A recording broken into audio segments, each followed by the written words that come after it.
What's going on, folks? I'm here at Tool Dyno Works. I'm going to do a very quick video here just covering the initial R&D we've done on our Ninja 500. I say very quick because we are absolutely slammed here at the shop.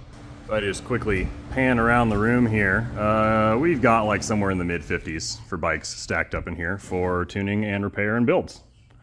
So I don't honestly have a whole lot of free time here at the moment, but this is an important bike for us to get developed because it is a massive seller for Kawasaki.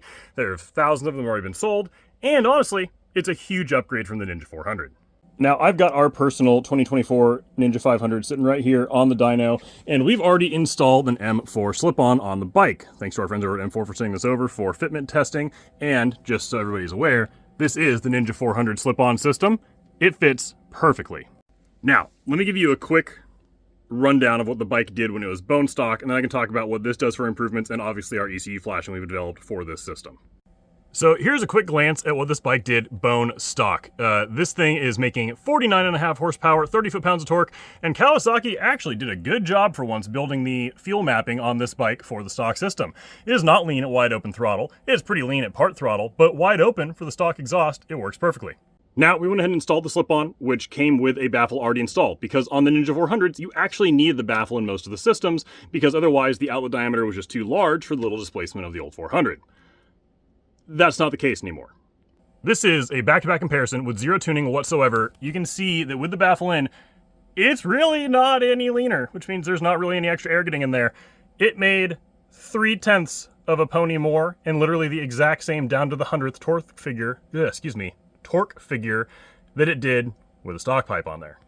So with the baffle in here, it really honestly wasn't any better than stock. Now, obviously, the second we realized that, I ripped it out, threw it in the trash. Moving on.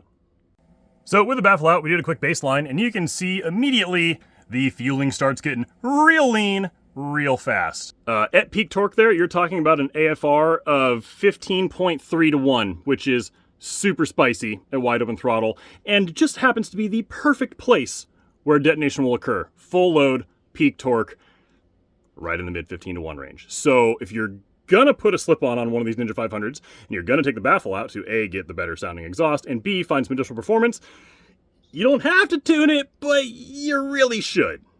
So once we built our custom mapping for the M4 slip-on with the baffle out, you can see the gains versus the stock setup are pretty significant. That is actually almost a 4 horsepower increase right there between 4,500 and 5,000 RPMs right off the bottom.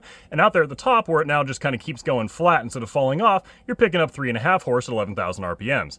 Peak to peak, the gain's only about 1.5 horsepower and about 1.5 foot-pounds of torque, but right off the bottom and out of the top, it's pretty darn noticeable. Now, obviously, we're just talking about wide open throttle power here. I don't have a great way of showing you any of the part throttle or under the curve power improvements, but my general rough fueling adjustments at wide open throttle were anywhere between like 5 and 15%, especially in that one spot right there at peak torque. At light throttle, we're talking more than 20%. So it is a completely different feeling bike now that you have the stock exhaust on there, and it's now able to actually properly breathe with proper fuel mapping, ignition timing, flash into the ECU. Also, the stock deceleration fuel cut on this bike is fucking terrible. The throttle on and off is just like a light switch every time you're trying to move your hand. That's obviously all been sorted out. We lowered the cooling fan parameters as well. Stock on these, by the way, was shockingly high. I don't usually see 221 degree Fahrenheit stock cooling fan parameters on these things, but that's what was in this bike. So we've gone ahead and lowered that down to the standard 205, 195 on-off parameters that we use on pretty much everything. So tomorrow we're gonna go ahead and swap all this out and get the full M4 exhaust system installed, do some testing on that, and see what we can get out of this thing with a full exhaust. I've also already got velocity stacks for this bike, I've got air filters for this bike, I have all kinds of stuff to test, so I can pretty much guarantee that if you're picking up one of these bikes, you're getting a slip-on, a full system, velocity stacks, an air filter, whatever combination you have, I'll have mapping built for it within maybe a week at the most. The slip-on mapping is already done, the full exhaust mapping will be done tomorrow. Full exhaust and velocity stacks maybe the day after, slip-on and velocity stacks maybe the day after that, and we'll start playing with air filters, because sometimes they matter and sometimes they don't. If it's anything like the old Ninjas, it's probably 1 horsepower, but we'll obviously find out and confirm. I'll also go ahead and get our ECU flash for these bikes up on the website here probably sometime tomorrow. They're going to be $349.99 for our ECU flash and custom mapping for your specific intake and exhaust system. Again, doesn't matter what you have, whether it's a slip-on, full system, velocity stacks, air filter, whatever. We'll have you covered.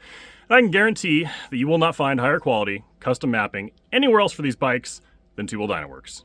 We bought this bike ourselves, and we are exceptionally committed to making sure that we have the highest quality mapping for these bikes available. We have flashed several hundred Ninja 400s over the years, and we plan on doing the exact same thing with these new Ninja 500s. And as always, if you have any questions whatsoever about this platform or proper tuning for it or intake or exhaust modifications, do not hesitate to send us an email at support@tooldynaworks.com because we are always happy to help.